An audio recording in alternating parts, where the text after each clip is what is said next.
বিয়ের পরেও স্ত্রী নিজের ছেলে বন্ধুদের সাথে গোপনে প্রাইভেট চ্যাট করে। স্বামীর সাথে নিজের প্রাইভেট মুহূর্তের কথাও নাকি তাদের সাথে শেয়ার হয়।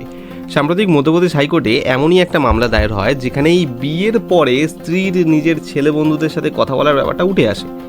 ঘটনাটা এরকম, মধ্যপ্রদেশের এক দম্পতির বিয়ে হয় 2018 সাল নাগাদ। কিন্তু বিয়ের পরই স্বামী আবিষ্কার করে তার স্ত্রী নিজের ছেলে বন্ধুদের সাথে গোপনে প্রাইভেট চ্যাট করে এখনও। শুধু তাই নয়, স্বামীর সাথে নিজের প্রাইভেট মুহূর্তের কথাও নাকি তাদের সাথে শেয়ার হয়। তো এইসব জানার পর স্বামী বাবাজি বিবাহ বিচ্ছেদের আবেদন করেন নিম্ন আদালতে।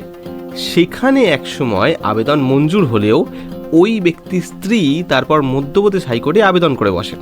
তো সেখানেও সাম্প্রতিক বিবাহ বিচ্ছেদের অনুমতি পান স্বামী। মধ্যপ্রদেশ হাইকোর্ট এই মামলা সম্পর্কে জানান, এভাবে বিয়ের পর যদি কোনো মহিলা পরপুরুষের সঙ্গে অশালীন চ্যাট করেন, সেটাও কোনো পুরুষের পক্ষে মেনে নেওয়া সম্ভব নয়। বিয়ের পর পুরনো পরিচিত বা বন্ধুদের সঙ্গে কথা বলা বা চ্যাট করা যেতেই পারে, কিন্তু সেটার মধ্যে একটা শালীনতার সীমা থাকা উচিত। সেই সীমা ছাড়িয়ে গেলে সেটা মানসিক নিষ্ঠুরতার সমান।